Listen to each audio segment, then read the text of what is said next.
Online জগতে যখন কাজ করতে এসেছি তখন কিন্তু মানে হাসির আনন্দের ছলে এসেছিলাম, যে দেখি না একটা পেজ খুললি, একটা ইউটিউব চ্যানেল খুলি, সবাই যখন আসে আমিও আসি, দেখি একটু ভিডিও ছাড়ি, মনে হচ্ছিল কি একটা তামাশা।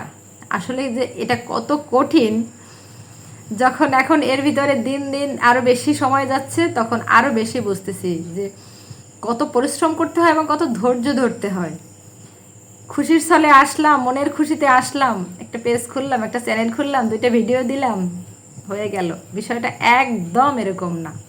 যারা অনলাইন জগতে আসতে চাচ্ছেন তারা একটু ভেবে চিন্তে আসবেন, কারণ একবার এর ভিতরে যদি ঢুকে পড়া যায় তখন বের হয়েও আর যেতে মন চায় না। এমন একটা বলে না কাঁঠালের আঠা, অনলাইন জগৎ হচ্ছে কাঁঠালের আঠা।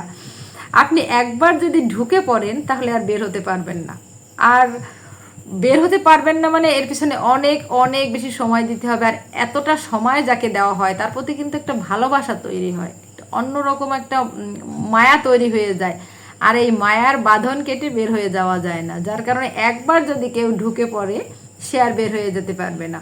আর তার ভিতরে যদি সেই উদ্যমী শক্তি থাকে, হ্যাঁ, যে আমি এখানে এসেছি, আমি এখানে সফল হব ইনশাল্লাহ, যত কষ্টই হোক না কেন আমি ছেড়ে যাব না, এই এই মানসিকতা যার আছে কেবলমাত্র সেই সফল হতে পারবেন। কেউ দ্রুত সফল হয়, কেউ একটু দেরিতে সফল হয়, কিন্তু সফল আপনি হতেই পারবেন ইনশাল্লাহ। ওইটা ভাগ্যের খেলা। কেউ খুব অল্পতে সাকসেস হয়, আবার একটু কেউ দেরি করে সাকসেস হয়, বিষয়টা এরকম। কিন্তু যার ভিতরে সেই ধৈর্যটা আছে এবং পরিশ্রম করার সেই মানসিকতা আছে, সে দিন শেষে সফলকাম হবেই। আর যার ভিতরে ধৈর্যটা নেই বা সেইভাবে উদ্যম নেই যে আসছি, আমার তো হচ্ছে না, আমি চলে গেলাম, সে কখনোই সফলকাম হতে পারবে না। লেগে থাকতে হবে এবং সেই যে প্রপার পথটা, ঠিক গাইডলাইনটা মেনে কিন্তু কাজ করতে হবে। একটা ব্যাপার আছে, আমি কাজ করলাম, আমার প্রথম দিকে যখন আমি ভিডিও দিতাম আমি অনেক অনেক গাইডলাইন মানিনি, শুধু ভিডিওই দিয়ে যেতাম, কোনো গাইডলাইন মানতাম না, যার কারণে আমার এতটা দেরি হচ্ছে।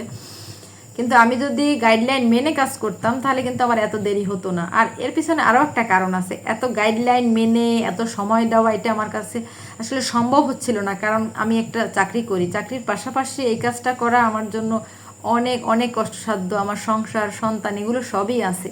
পাশাপাশি অনলাইন জগতে মানে শখের বশে আসা, কিন্তু এটা এটা কিন্তু শখ না। শখের পাশাপাশি এটাকে যদি কেউ প্রফেশন হিসেবে নেয় তাহলেই কিন্তু সাকসেসফুল হতে পারবে। শুধু শখে যদি এই কাজটা করা হয় তাহলে আসলে করা হবে না, কারণ শখটা খুব ক্ষণিকের জন্য আর প্রফেশনটা অনেক লম্বা সময়ের জন্য। এই অনলাইন জগতে অনেক লম্বা সময়ের জন্য আপনাকে সময় দিতে হবে, লম্বা টাইম করে।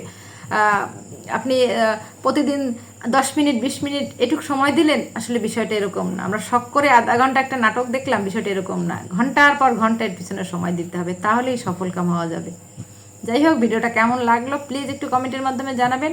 আর ভিডিওটা ভালো লাগলে অবশ্যই একটা লাইক দেবেন। আল্লাহ হাফেজ।